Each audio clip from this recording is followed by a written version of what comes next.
সুষ্ঠু নির্বাচন হতে হবে, আদায় করতে হবে, এর কোনো বিকল্প নাই।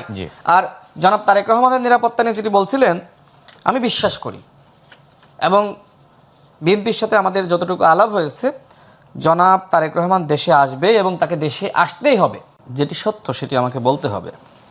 একটি দেশ যদি আপনি গণতান্ত্রিকভাবে চালাতে চান তাহলে একটি দল লাগবে, বা আরও দল থাকতে পারে, কিন্তু ক্ষমতায় গিয়ে একটি দল একটি দেশ চালাবে, তাই না? তো বাংলাদেশকে তো চালাইতে হবে। তো চালানোর অভিজ্ঞতা কার আছে বা কে চালাইতে পারে, এটা কিন্তু আমরা কিন্তু সবাই বুঝতে পারি, অনুমান করতে পারি। এখন সেই বিবেচনায় এখনও পর্যন্ত বিএনপি এগিয়ে আছে, এটা তো বাস্তব। এখন আমি যদি এসে বলি যে না, জামাত এগিয়ে আছে, এটা তো আসলে মিথ্যাচার হবে।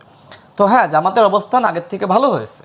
জামাত স্বাধীনতার পর থেকে এখনও পর্যন্ত জামাত, আমি মনে করি গণঅভ্যুত্থানের পরে সব থেকে একটা সুবিধাজনক জায়গায় কিন্তু জামাত রয়েছে। সবগুলো আওয়ামী লীগের পতন এবং আওয়ামী রাজনীতির শূন্যতার কারণে জামাত এই জায়গাটা পেয়েছে, এবং আমাদের তরুণদের যে সংগঠনগুলো আছে, আমরা নানান বাস্তবতার কারণে কিন্তু এই জায়গাগুলো আমরা দখল করতে পারি নাই, এটা বাস্তব। আপনি যতই আসলে গণমাধ্যমে এনসিপিকে বড় দল হিসেবে দেখান না কেন, জেলা পর্যায়ে তারা কিন্তু সাংগঠনিক কার্যক্রম বিস্তার করতে পারে নাই। আর আমরা তো এই সরকারের দ্বারা সবসময় কোণঠাসা, আমাদেরকে নানান কারণে কিন্তু হয়রানি করা হয়েছে, থামিয়ে রাখা হয়েছে, পিছনে রাখা হয়েছে। যদিও বাংলাদেশে, যেটা শাহেদ ভাই বলছিলেন, যে বাংলাদেশে যে গণঅভ্যুত্থানের প্রেক্ষাপট বা তরুণদেরকে উদ্বুদ্ধ করা, আই হেট পলিটিক্সকে আই হ্যাভ লাভ পলিটিক্সে পরিণত করা, এই কাজগুলো কিন্তু আমরাই শুরু করেছি 2018 সালের কোটা সংস্কারের মধ্য দিয়ে।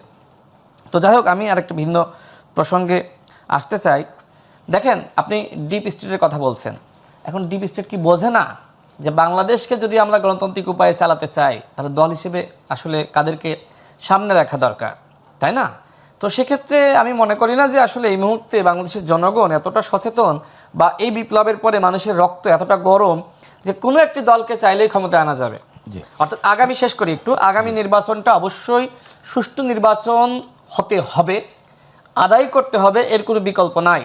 আর জনাব তারেক রহমানের নিরাপত্তা নিয়ে যেটি বলছিলেন, আমি বিশ্বাস করি এবং বিএনপির সাথে আমাদের যতটুকু আলাপ হয়েছে, জনাব তারেক রহমান দেশে আসবে এবং তাকে দেশে আসতেই হবে। যত নিরাপত্তা ঝুঁকি থাকুক না কেন, নির্বাচনের আগে অবশ্যই জনাব তারেক রহমান আমি শেষ করি, প্লিজ লেট মি ফিনিশ।